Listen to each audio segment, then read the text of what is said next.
वो हर एक लड़का होता है तो समाज का हिस्सा होता है। बल्लार पकड़ा है, सीधी सी बात है, ठीक है। मोबाइल नंबर लिखिए। और जो पीड़ितों के साथ में अन्याय अत्याचार हुआ था उसमें ये कोई समाज विशेष की बात नहीं है, उसमें कोई एक व्यक्ति विशेष की बात नहीं है।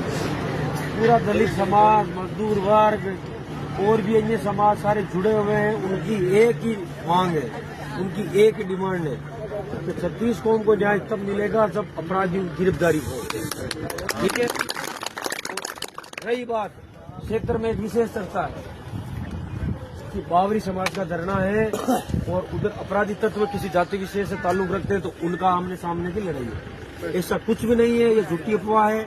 और अफवाह और चर्चा के कभी है जो कोई दिशा नहीं होती, कभी मुंह नहीं होता है उसके। हवा चलती है वैसे वो चलती है। फालतू गलत अफवाहों की तरफ कोई ध्यान नहीं दे। ये धरना 36 कौम का धरना है, दलित समुदाय का धरना है, मजदूर वर्ग का धरना है। आपराधिक तत्व जिस जाति से संबंध रखते हैं उस जाति के सैकड़ों हजारों लोग आज भी हमारे लिए खून बहाने को तैयार है।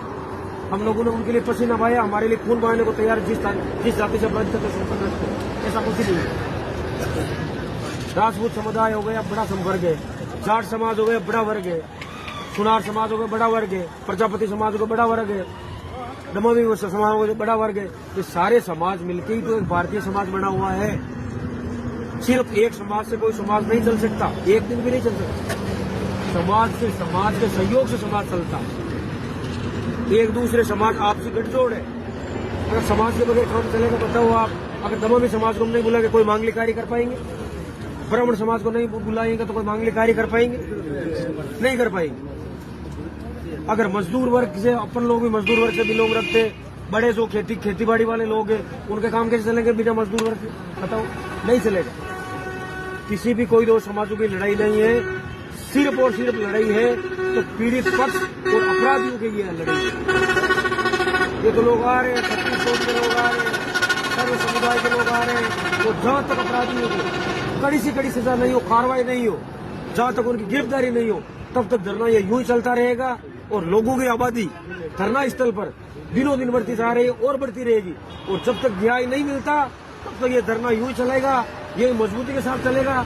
लोग यूं ही डटे रहेंगे और लोग दिनों दिन कड़ी से भारी संख्या में यहाँ पे आ रहे हैं। कल भी आए थे, आज भी आएंगे। और जब तक अपराधियों की गिरफ्तारी नहीं हो तब तक यूं ही आते रहेंगे। ठीक है साहब, जब तक गिरफ्तारी नहीं हो तब तक कोई भी यहाँ पे धरने से हिलेगा नहीं। दिनों दिन महिला शक्ति भी आ रही, मातृ शक्ति आ रही। उधर दिखाओ आप कैमरे से। कौन कह रहा धरना अकेले लोग चला रहे? फालतू की झूठी अफवाहें हैं। इन बातों पे ध्यान मत दो। ज्यादा से ज्यादा लोग धरने पे पधारो। आप लोगों के सहयोग से धरना है जो